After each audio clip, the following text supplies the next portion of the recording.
దేవునికి స్తోత్రం. ప్రభునందు ప్రియమైనటువంటి ఆత్మీయ బిడ్డలైన మీ అందరికీ కూడా దేవుని పేరిట వందనాలు తెలియజేస్తున్నాను. ఈ సమయమందు దేవుని యొక్క పరిశుద్ధ లేఖనం నుండి దేవుని వాక్యాన్ని చదువుదాం. మార్కు సువార్త 6వ అధ్యాయము 11వ వచనం. ఏ స్థలమందైనను జనులు మిమ్మును చేర్చుకొనక మీ మాటలు వినకుంటే మీరు అక్కడ నుండి బయలుదేరినప్పుడు వారి మీద సాక్ష్యముగా ఉండుటకు మీ పాదముల క్రింది ధూళి దులిపివేయుడి. దేవుడు మనతో మాట్లాడుతున్నటువంటి ప్రాముఖ్యమైన విషయం ఏంటంటే, ప్రత్యేకంగా దేవుని సేవకులకు, క్రైస్తవులకు దేవుడు చెప్తున్న ఒక విషయం. నువ్వు స్వార్థ ప్రకటించేటప్పుడు ఎన్నో ఆటంకాలు వస్తాయి, ఎన్నో వ్యతిరేకతలు వస్తాయి, ఎన్నో ఇబ్బందులు కలుగుతాయి, ఎంతో అవమానం కలుగుతుంది, నింద వస్తుంది. నువ్వు స్వార్థ ప్రకటించేటప్పుడు ఇవన్నీ వచ్చినా కూడా వాటన్నిటినీ కూడా మనం ఛేదించుకుని ఇంకా దేవుని మాటను చెప్పుకుంటూనే ముందుకు వెళ్ళాలంట. వాళ్ళు వినకపోయినా కూడా వింటే వాళ్ళ జీవితాలు మార్చబడతాయి, మార్పు చెందుతాయి, వారు ధన్యులు అవుతారు. ఒకవేళ వినకపోయినా మన బాధ్యత ఏంటంటే దేవుని మాటను చెప్పడమే. అంతవరకే మన బాధ్యత. వాళ్ళు వినకపోనివ్వండి. ఈ రోజున మనం చూస్తున్నాం, అనేక చోట్ల దేవుని మాట చెబుతున్నా చాలామంది వినడం లేదు, పైగా అవమానిస్తున్నారు, నిందిస్తూ ఉన్నారు. అలాంటప్పుడు ఏం చేయాలి అంటే, మనం చెప్పవలసింది చెప్పడమే. ఆ వచ్చేసిన తర్వాత చెప్పిన తర్వాత వాళ్ళు వింటారు, లేదు.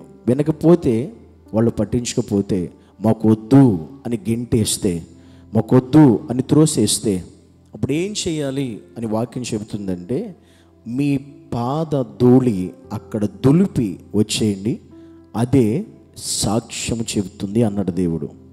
మనం చేయవలసింది అదే, అంతకుమించి మనం చేయవలసిన ఏది కూడా లేదు. ఖచ్చితంగా మాకు వద్దు, మాకు అవసరం లేదు అనుకున్న స్థలాల్లో, అనుకున్న ప్రాంతాల్లో అలాంటి మనుషుల మధ్య నీ పాద ధూళి దులిపి వచ్చేయమన్నాడు దేవుడు. ఎందుకంటే ఆ ధూళే రేపొద్దుట దేవుని ఎదుట సాక్ష్యము చెబుతుంది. ఎంత గొప్ప భాగ్యం ఇచ్చాడు దేవుడు మనకి. స్వార్థ చెప్పడమే గొప్ప భాగ్యం, దేవుని గురించిన మాట చెప్పడమే గొప్ప ధన్యత. అలాంటి కృప మనకు దేవుడు మనకి ఇచ్చాడు. అందుకే ఇర్మియా కూడా దేవుడు చెప్తాడు కదా, ఇర్మియా నువ్వు వెళ్ళి వాళ్ళకి నా మాటలు ప్రకటించు, నా మాటలు చెప్పంటే ఇర్మియా అంటాడు, ప్రభువా నేను బాలుణ్ణి, నాకు తెలియదు, నేను వెళ్ళను, నేను చెప్పినా వాళ్ళు వినరు అన్నప్పుడు దేవుడు ఇర్మియాతో చెప్తాడు, నువ్వు బాలుడును అనవద్దు అని. ఎందుకంటే నువ్వు చెప్పు, వాళ్ళు వినకపోయినా నువ్వు మాత్రం చెప్పిరా అని దేవుడు ఇర్మియాతో చెబుతాడు. ఈ రోజుల్లో దేవుని సేవకులమైన మనము, అలాగే క్రైస్తులమైన మనందరం కూడా ఒకటే గుర్తుంచుకోవాలి, దేవుని సన్నిధిలో ఆయన మాటను చెప్పడం వరకే మన బాధ్యత. వాళ్ళు విన్నా పర్లేదు, వినకపోయినా పర్లేదు, మన వంతు మాత్రం దేవుని మాటను, దేవుని వాక్యాన్ని, దేవుని స్వార్థను చెబితే అది మనకెంతో దీవెన, అది మనకెంతో ఆశీర్వాదం, అది మనకెంతో మేలు. మిగతా పరిస్థితిని దేవుడే తన ఆధీనంలోకి తీసుకుంటాడు. కనుక దేవుడు మనకు అంత కృప ఇచ్చాడు. కనుక నీకు చేతనైనంత వరకు దేవుడు నీకు ఇచ్చిన అవకాశం కొరకు, ఏ విధంగా దేవునికి అవకాశం ఇచ్చాడు ఆ విధంగా ఆయనను గూర్చిన మాట, ఆయన గూర్చిన స్వార్థ చెప్పే ప్రయత్నమే మనం చేసేటువంటి క్రైస్తులుగా నేటి దినాల్లో దేవుడు మనలందరినీ కూడా సిద్ధపరిచి నడిపించి వాడుకొనుగాక. ఆమేన్. తండ్రి నీకు వందనాలు, స్తోత్రాలు ప్రభువా.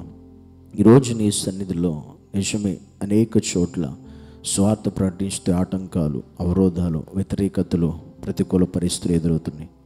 అలాంటప్పుడు ఇవన్నీ జరుగుతా ముందే నువ్వు ఎరిగిన దేవుడు గనుక శిష్యులతో నువ్వు చెప్పిన మాట, మీ పాద ధూళి దులిపి రమ్మన్నావు. ఈరోజు మేము కూడా రీతిగా నీవు మాకు ఇచ్చిన అవకాశం కొలది నీ గూర్చి చెప్పే కృపను మాకు ఇచ్చినందుకు వందనాలు.